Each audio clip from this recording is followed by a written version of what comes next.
Hi welcome to Aarvi my YouTube channel. అందరు ఎలా ఉన్నారని బాగున్నారా? నేను బాగున్నాను, మీరు బాగుండాలని కోరుకుంటున్నాను. ఈరోజు మనం ములక్కాయల కర్రీ ఎలా చేసుకోవాలో చూసుకుందాం. ముందుగా కడాయి తీసుకొని దాన్ని స్టవ్ మీద పెట్టుకొని స్టవ్ ఆన్ చేసుకోండి. దాని తర్వాత ఆయిల్ తీసుకోండి. ఆయిల్ వేసుకున్న తర్వాత జీలకర్ర ఆవాలు వేసుకొని దాన్ని బాగా ఫ్రై చేసుకున్న తర్వాత వెంటనే మనం పచ్చిమిరపకాయలు తీసుకోవాలి. ఒక 4 అయితే సరిపోతుంది. మధ్యలో కాటు పెట్టుకొని అది వేసుకొని అది బాగా ఫ్రై చేసుకోండి. ఫ్రై చేసుకున్న తర్వాత కరివేపాకు 2 రెమ్మలు అయితే సరిపోతుంది. ఆ 2 రెమ్మలు వేసేసుకొని బాగా ఫ్రై చేసుకోండి. ఫ్రై అవుతూ ఉంటుందండి. ఫ్రై అయిపోయిన తర్వాత 5 ఉల్లిపాయలు తీసుకున్నాను నేను. పెద్ద సైజు ఉల్లిపాయలు అయితే సరిపోతుంది. అవి చిన్నగా కట్ చేసుకొని అవి కూడా వేసేసుకోవాలి వీటిల్లోకి. వేసుకున్న తర్వాత మనం దీన్ని రెడ్డిష్ బ్రౌన్ కలర్లో వచ్చేదాకా బాగా వేయించుకోవాలి. ఈ టైంలో మీరు వాటర్ అస్సలు వేయకండి. ఇంకోటి మూత కూడా పెట్టకండి. మూత లేకుండానే మీరు ఫ్రై చేసుకోండి. 1/2 టీ స్పూన్ పసుపు వేసేసుకొని దాని తర్వాత 1 స్పూన్ ఉప్పు వేసేసుకొని బాగా కలుపుకోండి. ఇది మనకి రెడ్డిష్ బ్రౌన్ కలర్లో వచ్చేదాకా మనం ఫ్రై చేసుకుంటూ ఉండాలి. దాని తర్వాత 2 ములక్కాయలు తీసుకొని వాటిని కట్ చేసుకొని పీల్ చేసేసుకొని అవి వేసుకొని బాగా కలుపుకోండి.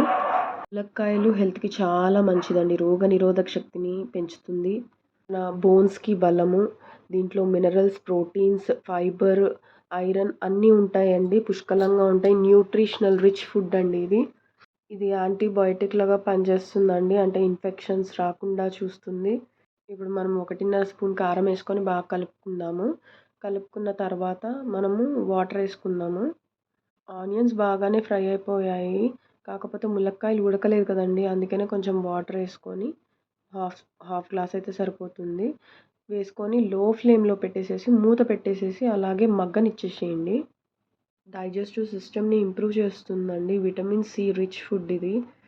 ఈ చెట్టు లీవ్స్ కానీ దాని రూట్స్ కానీ చాలా మంచిదండి. ప్రతి ఒక్కటి ఈ ట్రీకి సంబంధించి అంతా చాలా వాల్యుబుల్ హెల్త్ బెనిఫిట్స్ చాలా ఉన్నాయండి.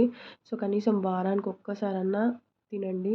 నేను ఏ విధంగా అయితే ములక్కాయల కర్రీ చేశానో అదేవిధంగా ఒక్కసారి మీరు ఇంట్లో ట్రై చేసి ఎలా ఉందో నాకు మెసేజ్ ద్వారా తెలియజేయండి. నేను ఖచ్చితంగా రెస్పాండ్ అవుతాను మీ మెసేజెస్కి. తర్వాత కొత్తిమీర తీసుకొని దాన్ని వాష్ చేసుకొని చిన్న పీసెస్గా కట్ చేసుకొని అది కూడా వేసేసుకోండి లాస్ట్.